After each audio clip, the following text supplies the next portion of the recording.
Shalom, everyone. So this class is on the Zera Shimshon, Parashat Noach, and the topic of this class is Noah's mistake. And this is going to be a fairly short class. The class is dedicated for the neshama of Rabbi Shimshon Chaim Nachmani, the Zera Shimshon, and let's get started. So the parsha starts with a verse. Ele toldot Noach ish sadik, tamim haya bedorotav et ha'elokim hithalech Noach. These are the offspring of Noah.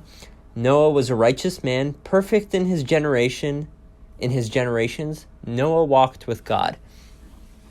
So the Midrash tells us that Noah spent 120 years working on the ark and building the ark.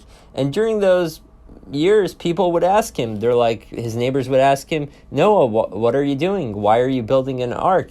And he would reply back to them, God told me that he will be flooding the world. In which case they replied back, if he brings a flood, it will be directed onto your house.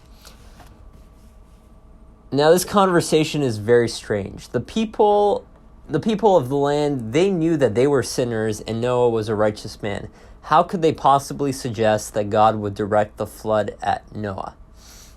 So the Zera Shimshon, he quotes the Zohar that states that Noah sinned by not praying for the people of his generation and asking God to annul the decree.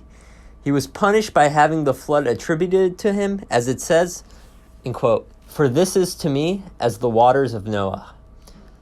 So Noah's neighbors believed that he should have been praying for the world not to be destroyed, and yet not only wasn't he praying for them, he was building an ark to protect himself and his family from the upcoming flood without concern for anyone else or the destruction of the land.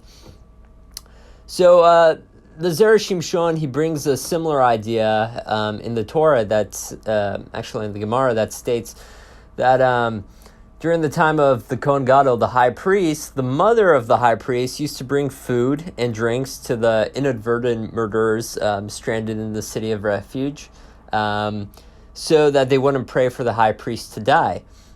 The Gemara is implying that the reason those people ended up even killing by mistake was because the high priest didn't pray in advance for the murderers of the generation. So this shows us the importance of prayer and why we always need to be praying not only for ourselves but for other people. So to summarize, this was what the people were telling Noah. Essentially, they said, you could have prayed for us, but you chose not to. Why then do you imagine that you will survive the flood when you went into your house and said, all is good in my life, ignoring the spiritual needs, ignoring the needs of your neighbors, ignoring the needs of the land? How can you possibly imagine that you will be saved by God? That was the explanation of their conversation. And until next week, Shabbat Shalom.